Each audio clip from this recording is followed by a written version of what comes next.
यस्यानन्दतरङ्गशीकरसमः स्वादेन देवासमे आनन्दाभिविगाहनं विदधति लोकाश्च मोदान्विताः। सत्ये सहसै सद्गुरुर्विजयते कारुण्यलीलाधरो हंसानां निजलोकतः सुखकरो बोधेन्दुलग्नापरः। यो ब्रह्माणं विदधाति पूर्वं यो वै वेदांश्च प्रणोति तस्मै तमः देवमात्मबुद्धिप्रकाशं मुमुक्षुर्वै शरणमहं प्रपद्ये मुमुक्षुर्वै शरणमहं प्रपद्ये। प्रेम से बोले सद्गुरु कबीर साहेब की जय। सद्गुरु कबीर साहेब की जय। सब संत भक्त समाज की जय। आज के आनंद की जय।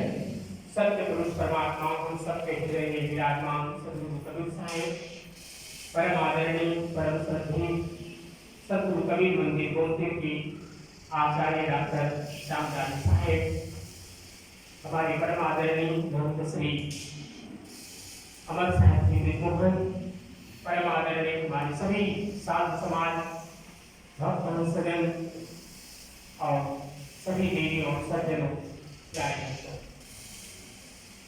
हमारे एमबीसी से पधारे हुए भाई जी और उनसे जो उनकी टीम है उन सबके सद्गुरु कबीर साहब के श्री कबीर काउंसिल की धाम में हम सब लोग उपस्थित हैं और आप सब लोग बहुत ही श्रद्धा और भक्ति के साथ कल हमारे जो यहाँ के लोग हैं कमेटी से जुड़े हुए सब लोग मिलकर के सद्गुरु कबीर साहब के सतनाम की पूजा पूजन किए और आज की पूजा की तैयारी में भी सब लोगों ने सहयोग किया और आज यह सद्गुरु कबीर साहब का 506वां सद्गुरु कबीर साहब का यह अंतर्ध्यान महामहोत्सव बहुत श्रद्धा भक्ति के साथ हम सब लोग मना रहे हैं।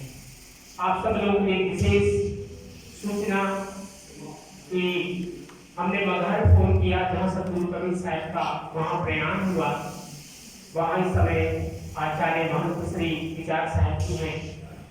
हम सब लोग साथ में रहे काशी में, इस समय वहाँ के आचार्य हैं, मैंने उनसे भी बात की और उन्होंने कहा साहब के साथ हम सब लोग 506वां अंतर्ध्यान महामहोत्सव मना रहे हैं और हमारे वर्षस के सभी महान साहबों के लिए सभी भक्तों के लिए उन्होंने मंगल कामना की।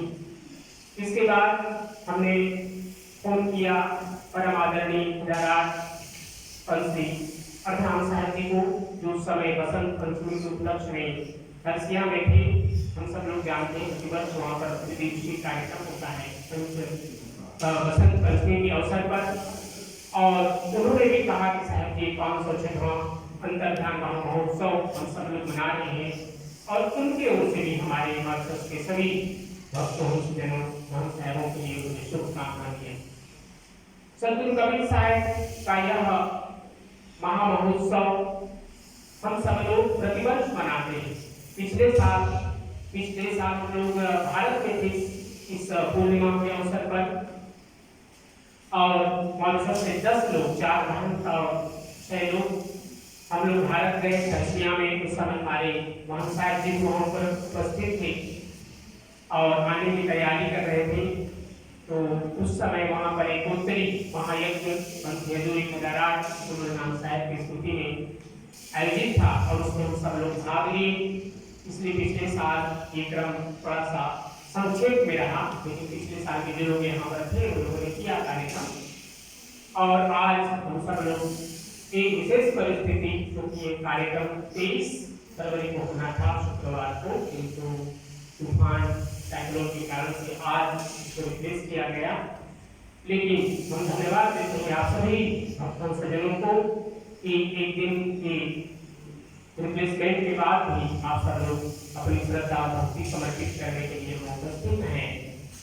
सद्गुरु कबीर साहब ने बहुत सुंदर साथी कही क्योंकि हम सब लोग उनका अंतर्ध्यान महामहोत्सव मना रहे हैं और अभी हमने साथी कही थी सद्गुरु कबीर साहब के अंतर्ध्यान के लिए कि विक्रम संवत 1575 कियो मगहर को गवन माघ सुदी एकादशी रलो पवन में पवन।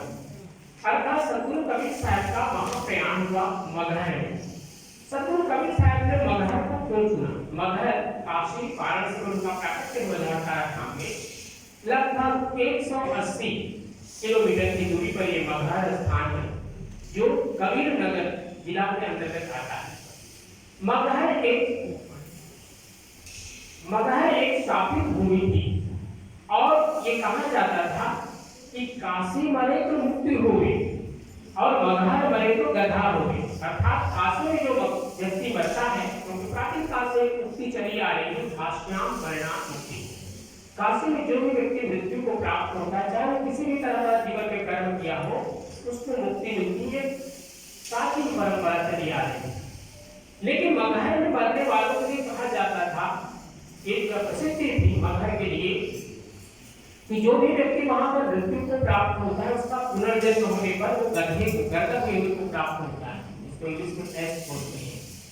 तो वो भूमि चूंकि शापित थी, सतगुरु कबीर साहब को सब लोग जानते थे कि परमात्मा के स्वरूप है और उन्होंने एक हजारों लीलाएं की सिद्धियां दिखाई हैं, जिसमें सतगुरु कबीर साहब का प्राकट्य ही अपने आप में सिद्धि का एक रूप था।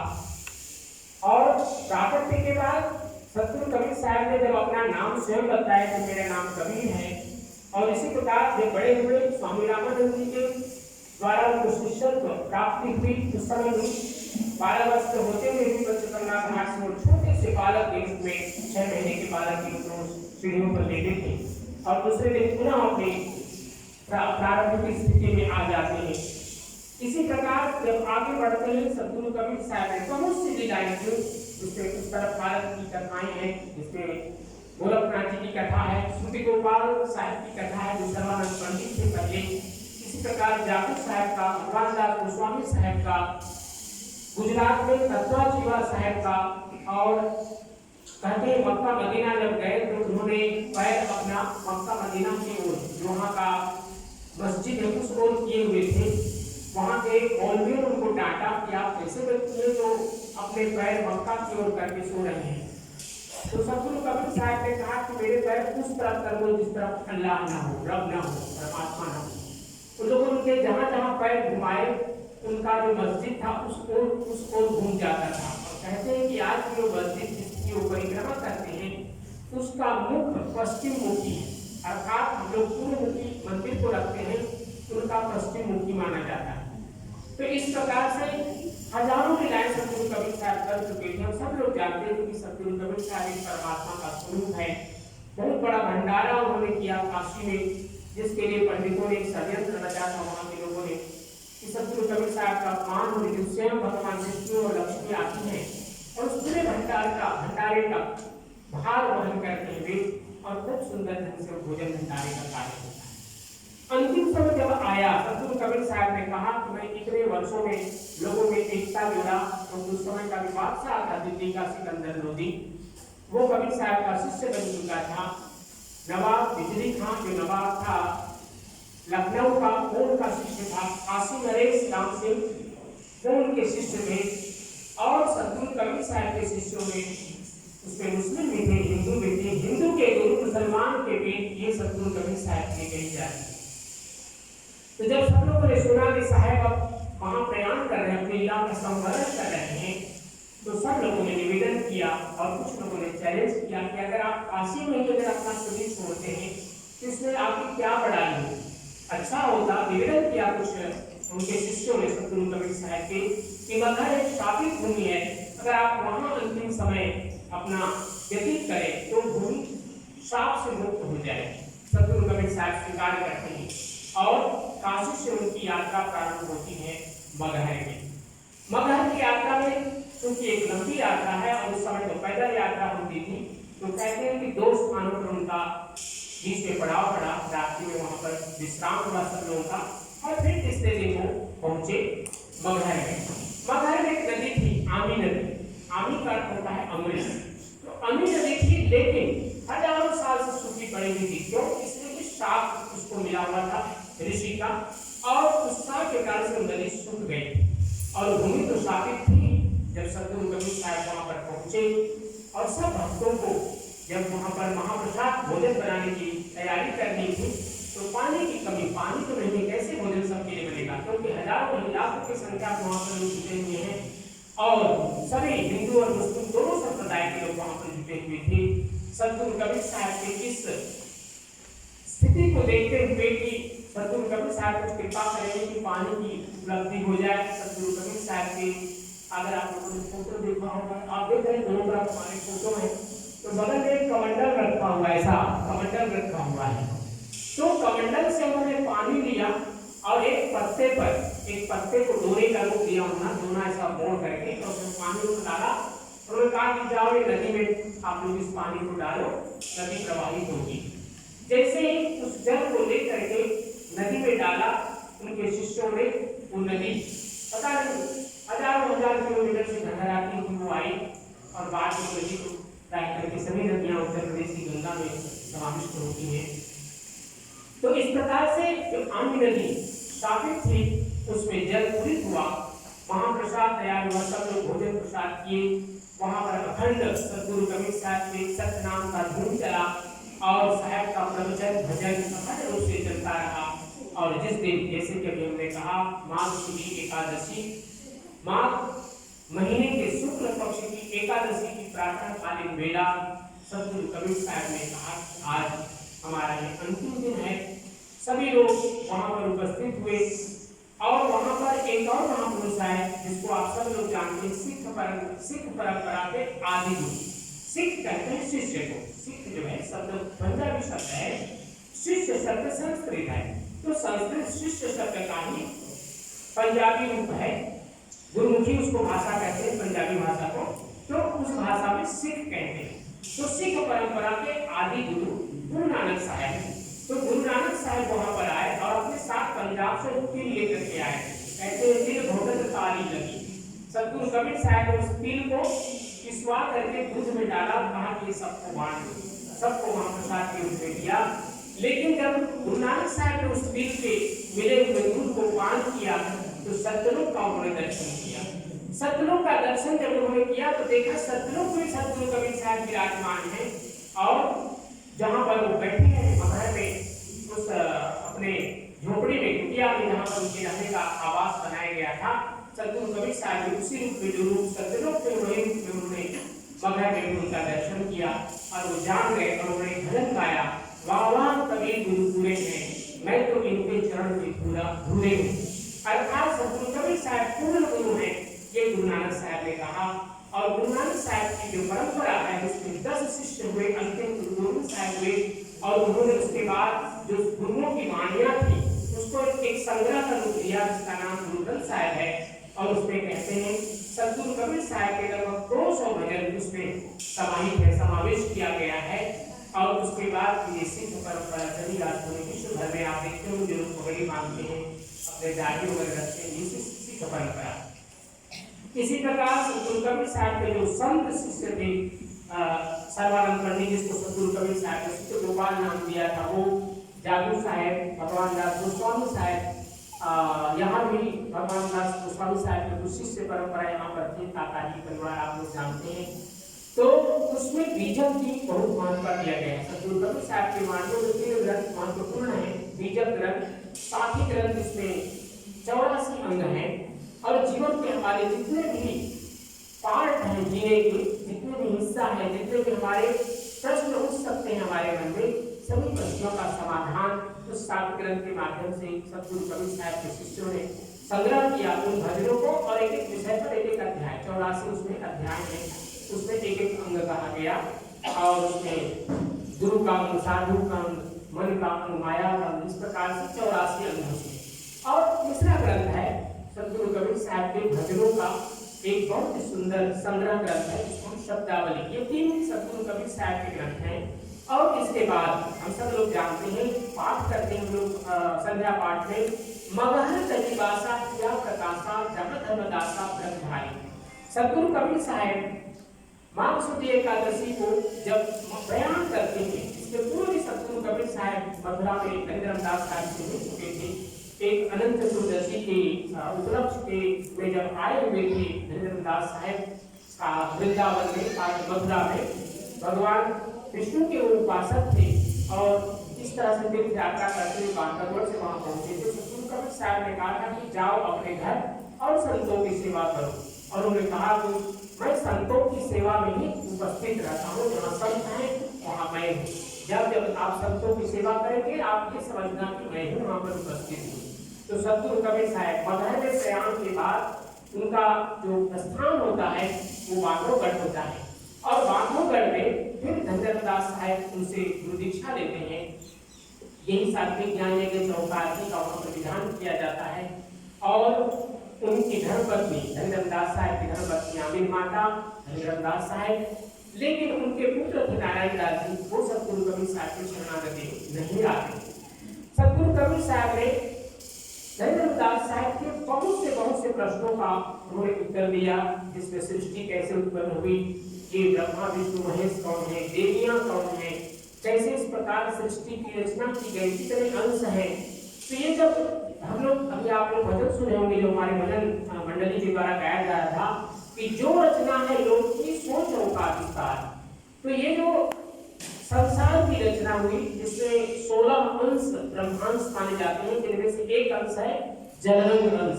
आप देख रहे हैं कटोरी में हम लोग उसमें घी रख करके कपूर रख करके उसको जलाते हैं, तो 16 अंशों में से एक अंश हो सकता है।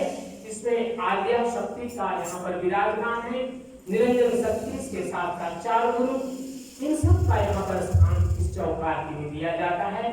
अर्थात सृष्टि की रचना जिन जिन तत्वों से हुई है सारे तत्व आप देख रहे हैं, ज्योति के रूप में अग्नि तत्व है, कलश में जल तत्व है, वायु है, आकाश है, ये सभी तेजो वायु आकाश सभी 5 तत्व यहाँ पर विद्यमान है।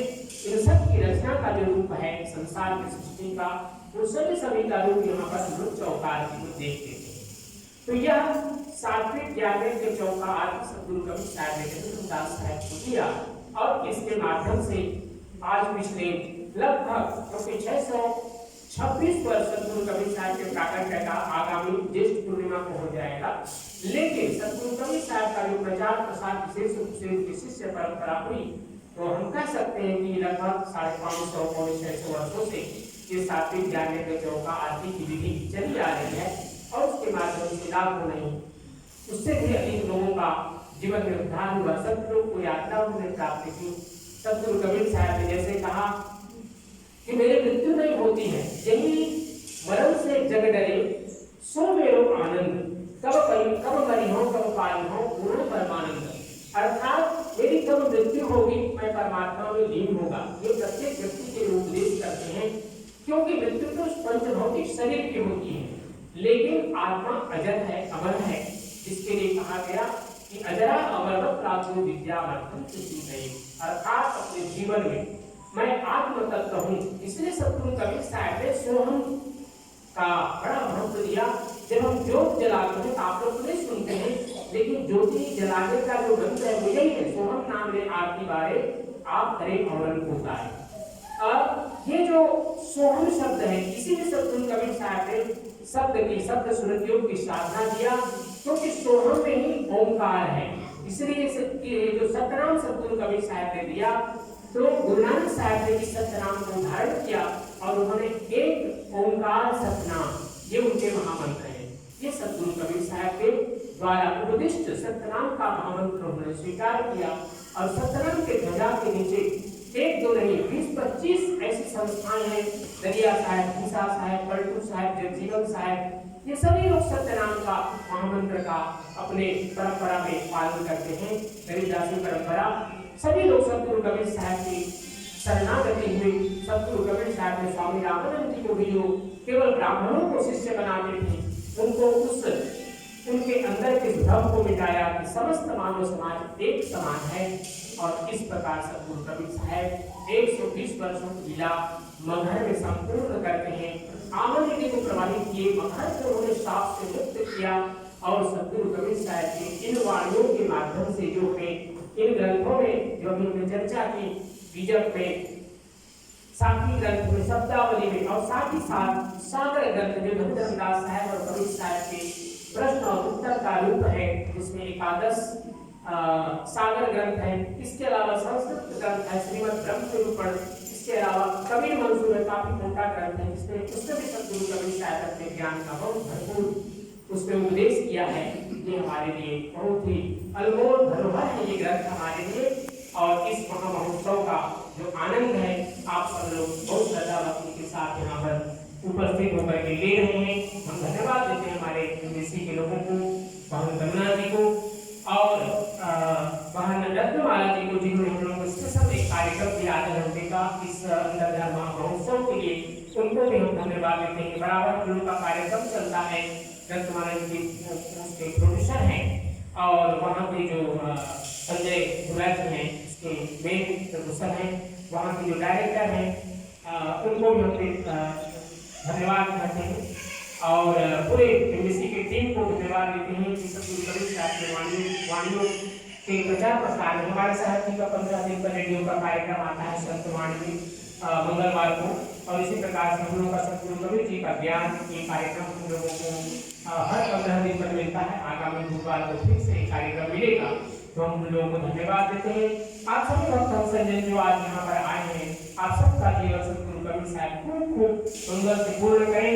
आप सबके हृदय में जो शुभकामनाएं सदगुरु पूर्ण करें, और हमारे जितने भी जिन लोगों ने इस पूजा के लिए बहुत लोगों ने दान दिया है, प्रसाद के लिए, पूजा के लिए और साथ साथ महाप्रसाद के लिए, और आप सब लोग मैं देखता हूँ जब भी आते हैं कुछ दान देते हैं मंदिर के लिए, तो आप सबको मैं सदगुरु कबीर साहब के इस महामहोत्सव हरिधर्मदास साहब इस परंपरा में हम सब लोग हैं, उनकी ओर से भी आप सबको खूब मंगल कामना और साथ आप सबके जीवन की शुभकामनाएं सदगुरु पूर्ण करेंगे प्रार्थना करते हुए आइए सब हृदय से बहुत भक्ति और श्रद्धा के साथ सत्यनाम महामंत्र का जाप करते हैं। सब लोग मिलकर हमारे साथ गाएं, सत्यनाम सत्यनाम सत्यनाम ओम जय करुणामय सत्यनाम ओम सत्यनाम सत्यनाम सत्यनाम ओम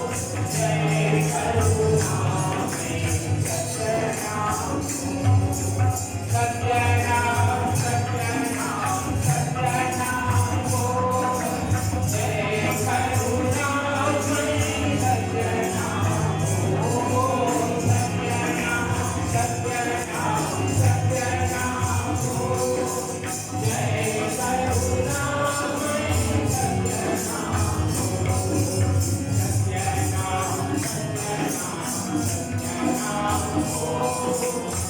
जय करुणामय सत्यनाम ओम